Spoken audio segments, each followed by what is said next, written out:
Hi hello నమస్తే welcome to BRK news. నేను తరుణి. ఈరోజు సోషల్ టాపిక్ గురించి కొన్ని విషయాలు మాట్లాడడానికి మనతో పాటు ఉన్నారు high court advocated doctor Subhashini ma'am గారు. నమస్కారం మ్యామ్. నమస్తే అండి. మ్యామ్, ఇప్పుడు సొసైటీ పరంగా చూసుకుంటే డివోర్స్ అయిన వాళ్ళు ఎవరైతే వైఫ్ ఉన్నారో వాళ్ళు మెయింటెనెన్స్ కోసం కోర్టులో కేసు పెట్టొచ్చు. అలాగే ఎవరైతే హస్బెండ్ ఉన్నారో హస్బెండ్ కూడా మెయింటెనెన్స్ కేసు అనేది కోర్టులో పెట్టుకోవచ్చు. ఇది కొంచెం complicated answer.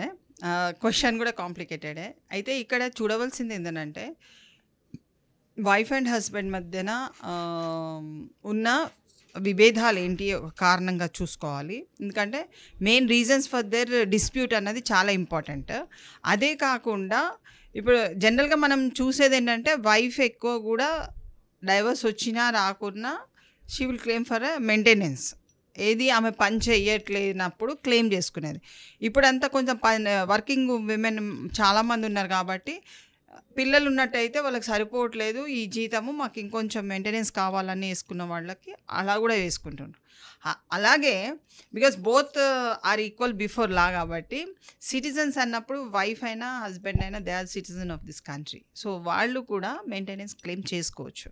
But they should అది చాలా విధిగా చూపించాలి that they are not working. ఇప్పుడు మేము కూడా చాలామందికి సజెషన్ ఇస్తాం, ఎందుకు మీరు ఇంత కష్టపడుతున్నారు, మరి మీ వైఫ్ ఇంత ఇన్కమ్ చేస్తుంది కదా మీరు వెళ్ళొచ్చు అని. అంటే నెవర్. చాలామంది మెయిల్స్ నేను చూసిన కాడికైతే వైఫ్ని అంటే మెయింటెనెన్స్ అడగడం అన్నది చాలా తక్కువ, అరుది. ఇంకా చెప్పలేము, ఎక్కువ కేసెస్ ఏం లేవు.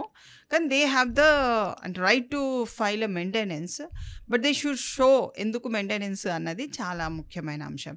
ఒకవేళ అంటే వైఫ్ ఉన్నదనుకోండి, she having 2 kids and she earning, ఆమెకు అక్కడి వరకు కరెక్ట్ సరిపోయింది అనుకోండి, she may not be able to give. పిల్లలు ఉన్నారు, ఒక్కతే ఉన్నది, తల్లిదండ్రులు ఉన్నారు. సో అక్కడ ఆమె she will be able to show her what is her pain అన్నది, ఈ అమౌంట్తో నేను ఏం చేస్తున్నా అన్నది అది చూపించగలుగుతుంది. అలాంటప్పుడు వీళ్ళకి మెయింటెనెన్స్ గ్రాంట్ అవుతుందా లేదా అన్నది మనం చెప్పలేము. కానీ they have the right to file maintenance, అది మాత్రం ఉన్నది. వాళ్ళు చూపించుకోవాలి, వాళ్ళు ఏం చేయట్లేదు, వాళ్ళ ఇన్కమ్ సోర్స్ లేదు, వాళ్ళకి తగ్గిపోయింది, కొంతమంది పెరాలసిస్ వస్తుంది, వాళ్ళు they can't do their own work, they have to get the maintenance. అలాంటి వాళ్ళకి కొంతమందికి కొన్ని చోట్ల రావడం జరిగింది. అయినా ఎప్పుడైనా కానీ మేల్ అన్నప్పుడు దే హ్యావ్ దేర్ ఓన్ కొంచెము, అంటే మేము అడగాల వద్దా అన్నది ఒకటి ఉంటుంది. ప్లస్ దే ఆర్ అంటే కొంత ఈగో కూడా ఉంటుంది కదా, ఆమె దగ్గర నేనేంది తీసుకోవడము, అలాంటి వాళ్ళు రారు. జనరల్గా మెయిల్స్ ఎప్పుడైతే మెయింటెనెన్స్ చేస్తారో ఆ వైఫ్, మెయిల్స్ ఫుల్ స్ట్రాంగ్ ఉండి చూసేస్తారు, మంచి ఇన్కమ్ సోర్స్ ఉంది కాబట్టి నేను మెయింటెనెన్స్ గెయిన్ చేయగలుగుతా.